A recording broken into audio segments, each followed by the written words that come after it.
Assalamualaikum warahmatullahi wabarakatuh.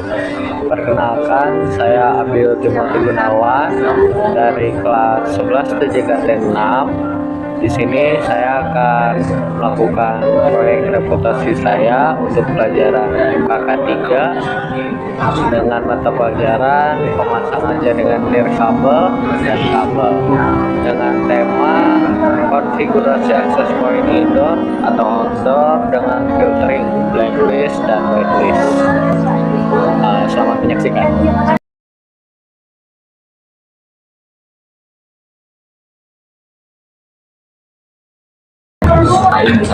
Oke, di sini kita sudah mengkonekkan satu buah router ke dalam satu buah PC yang jaringan internetnya memang belum terhubung.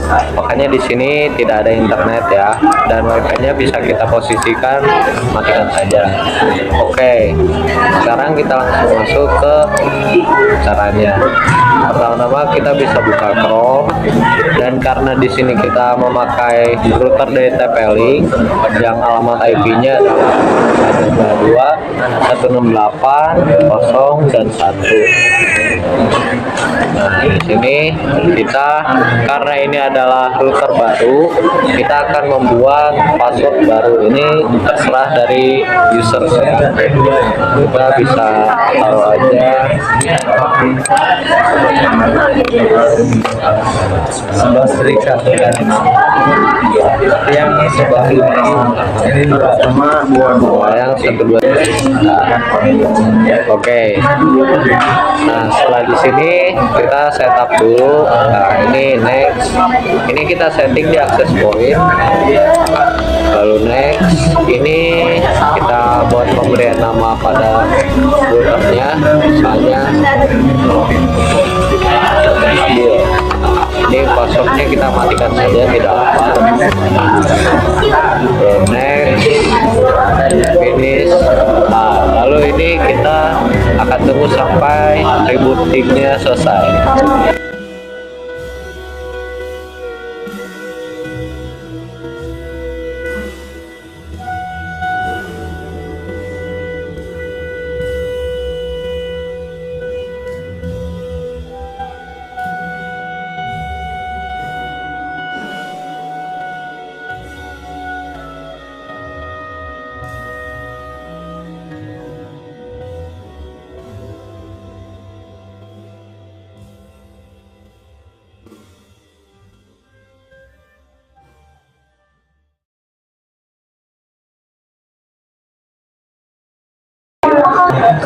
Oke, setelah rebootingnya selesai, kalian akan dihadapkan untuk seperti ini. Kita masukkan password yang telah kita buat tadi.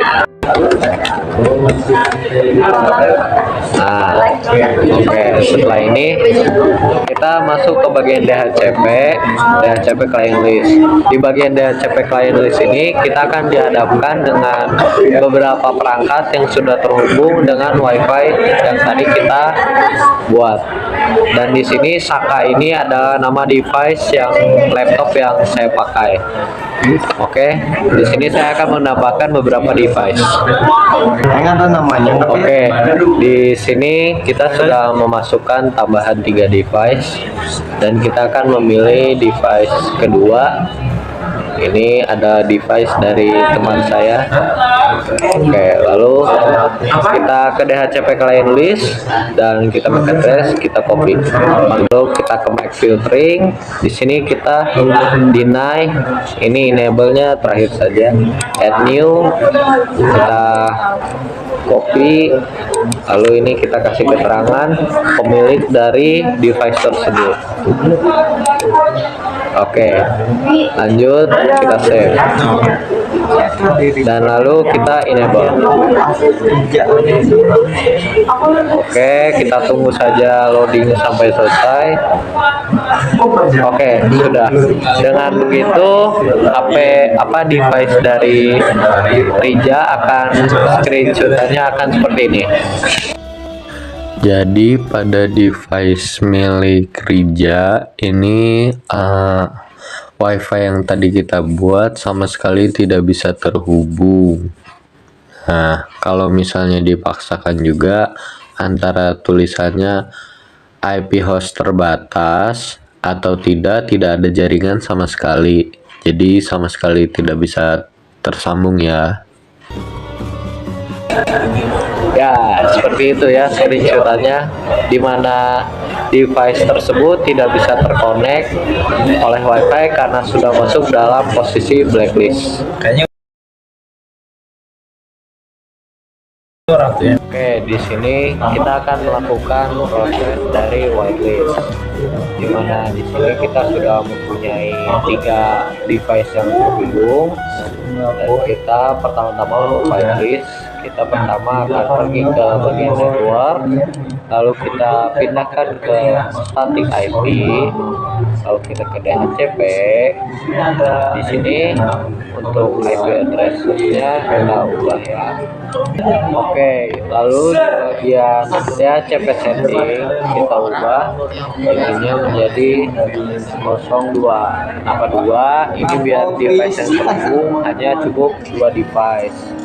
Lalu kita ke sini, kita pilih device mana yang akan diutamakan. Seperti misalnya kita ambil contoh yang ini ya.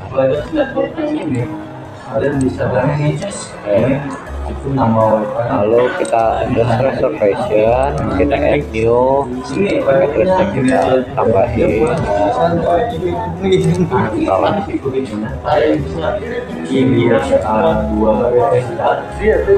tuh tadi ya 192 168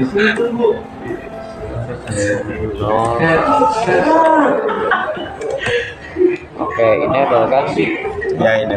Oke, setelah IP dimasukkan, lalu kita akan ke enable. Lalu kita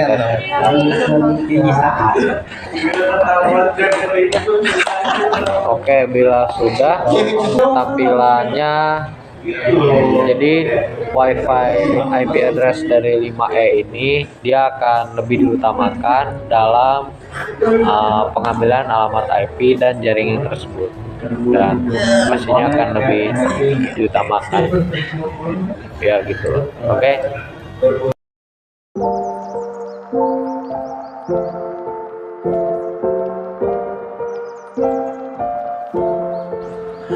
Oke, jadi untuk kesimpulannya, pemfilteran jaringan merupakan salah satu metode paling penting untuk menjaga keamanan dan lalu lintas dari sebuah jaringan.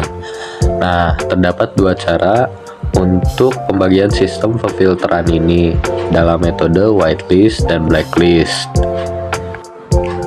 Whitelist adalah daftar yang berisi alamat, situs, atau aplikasi yang secara terfokuskan diizinkan untuk diakses atau mengaksesnya.